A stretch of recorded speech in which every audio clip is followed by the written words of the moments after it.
বঙ্গবন্ধু শেখ মুজিবুর রহমানের ছোট কন্যা শেখ রেহানার সন্তান, বড় সন্তান টিউলিপ সিদ্দিকী। তিনি ব্রিটেনের মন্ত্রী হিসেবে নিয়োগ লাভ করেছিলেন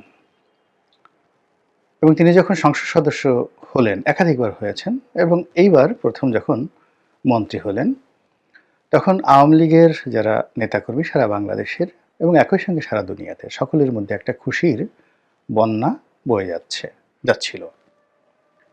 আবার সম্প্রতি তিনি পদত্যাগ করতে বাধ্য হয়েছেন।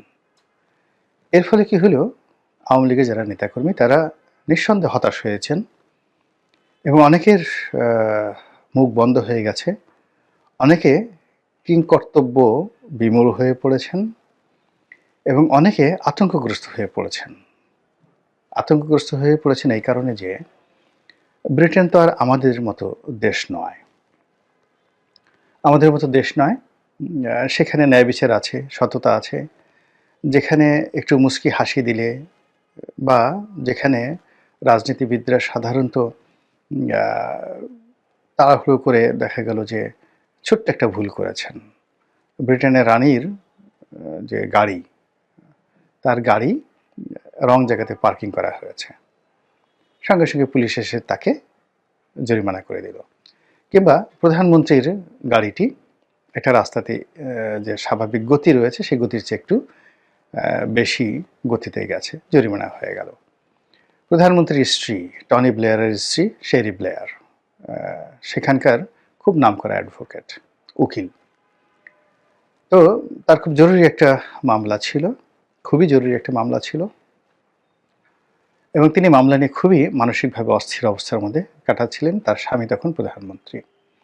তো তিনি মেট্রোতে করে, ট্রেনে করে যাচ্ছিলেন এবং খুব ওই তাড়াহুড়োর কারণে টিকিট কাটার কথা তিনি ভুলে গেছেন এবং ট্রেনে তিনি উঠে পড়েছেন এবং টিকিট যারা চেকার তারা এসে দেখলো যে তার সেই টিকিট নেই। শুধু এটা নিয়ে জরিমানা করলো না, এখন তাকে শাস্তি দিবে না জেল দিবে এটা নিয়ে পুরো ব্রিটেন তোলপাড় হয়ে গেল। এবং ব্রিটেনের যে পত্রিকাগুলো, এরা অভ্যাস চরিত্র বাংলাদেশের পত্রিকাগুলোর মতোই, তারা যখনই কোনো নেতিবাচক খবর পায় ওটাকে নিয়ে এত নাড়াচাড়া করে এবং এত বেশি, যেটিকে পাপ্পারাজি বলা হয়, তারা এত বাড়াবাড়ি করে, বিশেষ করে ডেইলি মেইল জাতীয় পত্রিকাগুলো, মিরর পত্রিকাগুলো, ট্যাবলয়েড পত্রিকাগুলো, এদের অত্যাচারের কারণে কিন্তু ডায়নাকে মরতে হয়েছে। প্রিন্সেস ডায়নাকে বলতে গেলে অনেকটা সুইসাইড করার মতো অবস্থা। তিনি এদের হাত থেকে পালানোর জন্য গাড়ি চালাচ্ছিলেন খুব জোরে, তার প্রেমিককে নিয়ে, দদিয়াল ফায়েদকে নিয়ে। তো এরকম ঘটনা ঘটে। তো এখন টিউলিপ সিদ্দিকীর সম্পর্কে যে সকল অভিযোগ এসেছে সে সকল অভিযোগ নিয়ে ব্রিটেনে তদন্ত চলছে এবং এই তদন্ত নিয়ে পুরো বর্তমান যে লেবার সরকার, সেই লেবার সরকারকে 12টা বাজানোর জন্য তার প্রতিপক্ষ রাজনৈতিক দল এবং তাদের যে অভ্যাস, ওখানকার যে রাজনীতি পার্লামেন্টের মধ্যে, সেটা জাপানে যান, আমেরিকাতে যান, ওখানে আমেরিকার পার্লামেন্টে বা জাপানের পার্লামেন্টে যা কিছু হয় সে তুলনায় বাংলাদেশের পার্লামেন্টে অনেক অনেক ভালো, অনেক অনেক ভালো। ওখানে প্রচণ্ড রকম একে অপরকে টিজ করে, শুয়োরের সঙ্গে তুলনা করে, কুকুরের সঙ্গে তুলনা করে এবং জাপানের পার্লামেন্টে তো রীতিমতো রেগুলার মারামারি হয়। আমি জাপানে যখন গিয়েছিলাম তখন সেখানে দেখলাম যে এই এক ধরনের মোটা রশি সহ পার্লামেন্টের বিশেষ সিকিউরিটি ফোর্স সবসময় রেডি থাকে। আমি জিজ্ঞাসা করলাম যে এটা কেন? তো বললো পার্লামেন্ট মেম্বাররা মারামারি করার জন্য এতটা উদ্গ্রীব হয়ে পড়েছে, তাদেরকে ফেরানো যায় না, তাদেরকে ধরে তারপর বেঁধে ফেলতে হয়, এছাড়া তাদেরকে ফেরানো যায় না। তো আমরা বাইরে থেকে যতটা মনে করি সভ্য, সেটা তারা হলো ফর জেনারেল পাবলিক, সাধারণ আইন কানুনের জন্য। কিন্তু সত্যিকার অর্থে সেখানকার যে নোংরামি বলেন, নেতিবাচক যে বিষয়গুলো বলেন, যে দেশগুলো যত সভ্য তাদের মধ্যে অসভ্যতামি তত বেশি, যে দেশ বেশি যত উন্নত তারা প্রকৃতির কাছে ততটা বেশি অসহায়। আপনি দেখুন এই যে এখন আমেরিকাতে যে দাবানল শুরু হলো, সেই দাবানল থামানো যাচ্ছে না। এ যাবৎকালে না হলেও $300 to $400 billion, $400 billion ultimately loss হয়ে গেছে। তারপর আগুন কিন্তু থামানো যাচ্ছে না। তো এরকম প্রযুক্তি যেখানে বেশি, সম্ভাবনা যেখানে বেশি, সেখানে নেতিবাচক বিষয়গুলো আ বেশি থাকে। তো আমেরিকাতে দাবানল হয়। আমরা তো দাবানল যে কী জিনিস আমরা জানিই না। সুন্দরবনে একবার দাবানল হয়েছিল। আমরা ঢাকাতে বসে টেরও পাইনি।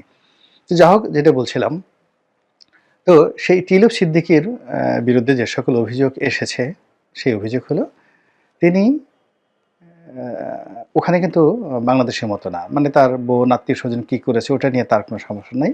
তার সমস্যা হলো তিনি একটি বাড়িতে বা অ্যাপার্টমেন্টে ছিলেন।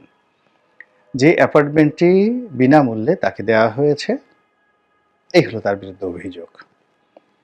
আর বাংলাদেশে তার বিরুদ্ধে সিরিজ অফ মামলা হয়েছে। দুর্নীতি দমন কমিশন অনেকগুলো অভিযোগ সেখানে জমা হয়েছে, যেগুলো তদন্ত করছে। তার মধ্যে প্রধানতম হলো তিনি $5 বিলিয়ন, আবার বলছি, রূপপুর পারমাণবিক বিদ্যুৎ কেন্দ্র থেকে যেটির সাকুল্যে ব্যয় হলো $10 বিলিয়ন।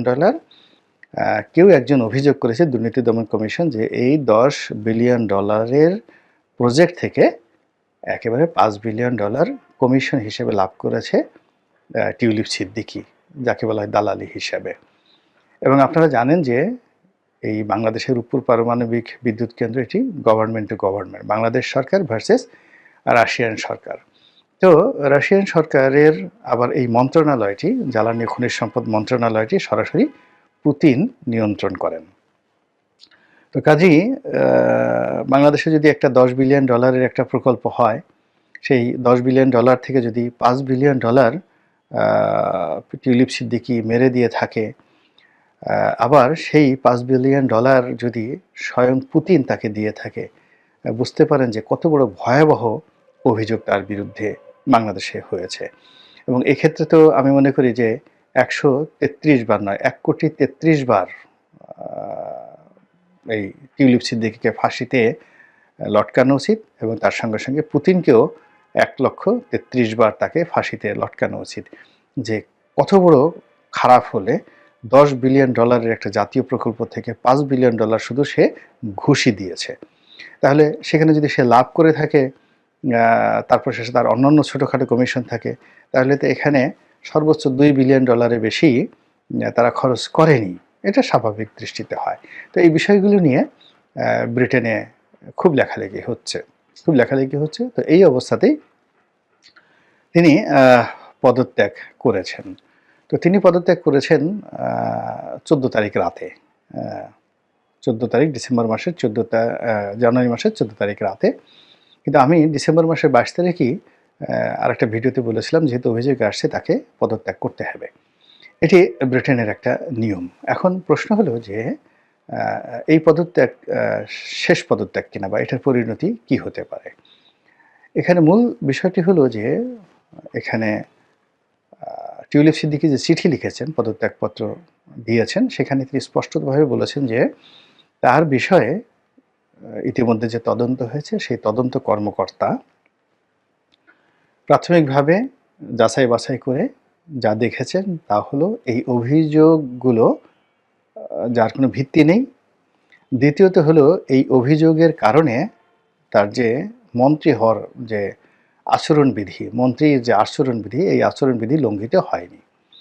কিন্তু তারপরেও তিনি পদত্যাগ করলেন সরকারের ভাবমূর্তি রক্ষা করার জন্য, বিতর্ক থামানোর জন্য। এই হলো ওনার বক্তব্য। এখন তার এই চিঠি পাওয়ার পর যিনি প্রধানমন্ত্রী, তিনি খুব বিনয়ের সঙ্গে উত্তর দিয়েছেন যে আমি পদত্যাগপত্র গ্রহণ করলাম বটে, তবে আপনারকে ধন্যবাদ জানাই। আপনার যে কর্মকাণ্ড দলের প্রতি, সরকারের প্রতি, এটি আমরা সারা জীবন স্মরণ করব, এবং আপনি যখন আসতে চাইবেন, আবার মানে কথাটা বলছি, ডোর ওপেন, মানে আপনি যখন আসতে চাইবেন তখনই এখানে আপনি আসতে পারবেন। আমাদের ঘরের দরজা জানালা আপনার জন্য সবসময় খোলা থাকবে। তো এই যে টিউলিপ সিদ্দিকীর উপর যে গ্রিন সিগন্যাল যে তিনি আবার আসতে পারবেন, এটাই হলো যারা এখন আনন্দ করছেন টিউলিপ সিদ্দিকীর ব্যাপারে, তাদের জন্য আগামীতে এটা বুমেরাং হতে পারে। এর কারণ হলো ব্রিটেনে যদি তার বিরুদ্ধে অভিযোগ হয়, এর কারণ হলো অনেক পুরনো ঘটনা। এবং সেখানকার গোয়েন্দাদের যে তথ্য এবং উপাত্ত, সেই তথ্য উপাত্ত যেকোনো একটা মানুষ মন্ত্রী হওয়ার আগে, এমপি হওয়ার আগে এত নিখুঁতভাবে যাচাই বাছাই করা হয় যে টিউলিপ সিদ্দিকী যে বাড়িতে থেকেছেন, ওই বাড়িটি যদি ব্রিটেনের প্রচলিত আইন অনুযায়ী বেআইনি হতো, তাহলে তিনি এমপি হিসেবে দাঁড়াতেই পারতেন না। দ্বিতীয়ত, মন্ত্রী হওয়ার আগে আরেক দফা চেক করা হয় তার সকল কিছু। তিনি মন্ত্রী হিসেবে কোনো অবস্থাতেই ক্যাবিনেটের অন্তর্ভুক্ত হতে পারতেন না। তো কাজেই পত্রিকার মুখ বন্ধ করার জন্য, এটাকে আরও অধিকতর তদন্ত করার জন্য এবং তাকে একটা সুন্দর চারিত্রিক সার্টিফিকেট দেওয়ার জন্য, এটা বাংলাদেশের মতো নয়, একেবারে জেনুইন একটা চারিত্রিক সার্টিফিকেট দেওয়ার জন্য বর্তমান লেবার সরকার এটা সময় নিচ্ছেন।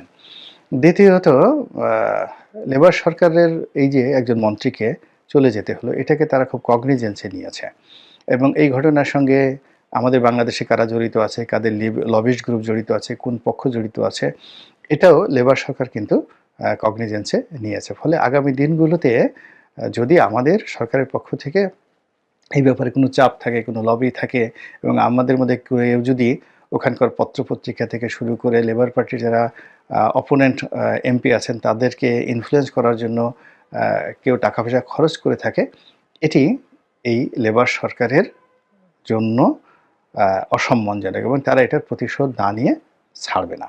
এই গেল একটা বিষয়। ফলে আগামীতে যদি টিউলিপ সিদ্দিকী নিরাপদ প্রমাণিত হন, তাহলে তিনি আরও বড় কোনো পদপদবি নিয়ে সেখানে ফিরবেন। এটি হলো এক। ২ নম্বর হলো যে যদি তিনি দোষী সাব্যস্ত হন, সেক্ষেত্রে তার পুরো রাজনৈতিক ক্যারিয়ার শেষ, তার পরিবারের রাজনৈতিক ক্যারিয়ার শেষ এবং এইটা যে অপরাধ, এটা ক্রিমিনাল অফেন্স, এর জন্য তাকে জেলে যেতে হবে, এতে কোনো সন্দেহ নেই যদি এই অপরাধ প্রমাণিত হয়। দ্বিতীয়ত, বাংলাদেশে যেটা হচ্ছে অর্থাৎ দুর্নীতি দমন কমিশন যা কিছুই করুক না কেন, এটি টিউলিপ সিদ্দিকীর ক্যারিয়ারে ইতিবাচক নেতিবাচক এটি কোনো প্রভাব ফেলবে না। বাংলাদেশের বিষয়গুলো কোনো প্রভাব ফেলবে না। ওখানে যে বিষয়গুলো প্রভাব ফেলবে সেটা হলো অফশোর ব্যাংকিং, মুদ্রা পাচার, টাকা পাচার, কমিশন গ্রহণ এবং অর্থাৎ ব্রিটেন এবং ইউরোপীয় ইউনিয়নে তার এই অর্থনৈতিক লেনদেনের সঙ্গে তার কোনো সম্পৃক্ততা রয়েছে কিনা, এমনকি তার মায়ের দুর্নীতি, এমনকি তার বোনের দুর্নীতি, ভাইয়ের দুর্নীতি, এটাও কিন্তু তার রাজনৈতিক ক্যারিয়ারে ব্রিটেনের আইন অনুযায়ী এতে কোনো ইনফ্লুয়েন্স করবে না। শুধু দেখা হবে যে তিনি নিজে সেই কাজগুলো করেছেন কিনা। ফলে আগামীতে যেটা সেই জীবনানন্দ দাশের সেই কবিতার মতো টিউলিপ সিদ্দিকীর কী হবে, তিনি হয়তো ফিরে আসবেন বড় কোনো মন্ত্রীর বেশে, অথবা তিনি কারাগারে যাবেন এবং কারাগার থেকে বের হয়ে আবার সেই বাংলাদেশে আসবেন কাঙ্গালিনী, যে কোনো কাঙালের মতো বাঙাল হয়ে ফিরে আসবেন এবং আমরা সেই দৃশ্য দেখে খুবই আনন্দ অনুভব করব, বিশেষ করে আওয়ামী বিরোধী শক্তিরা। তো কাজেই দেখা যাক আগামী দিনে কোনটা ঘটে। আল্লাহ আমাদের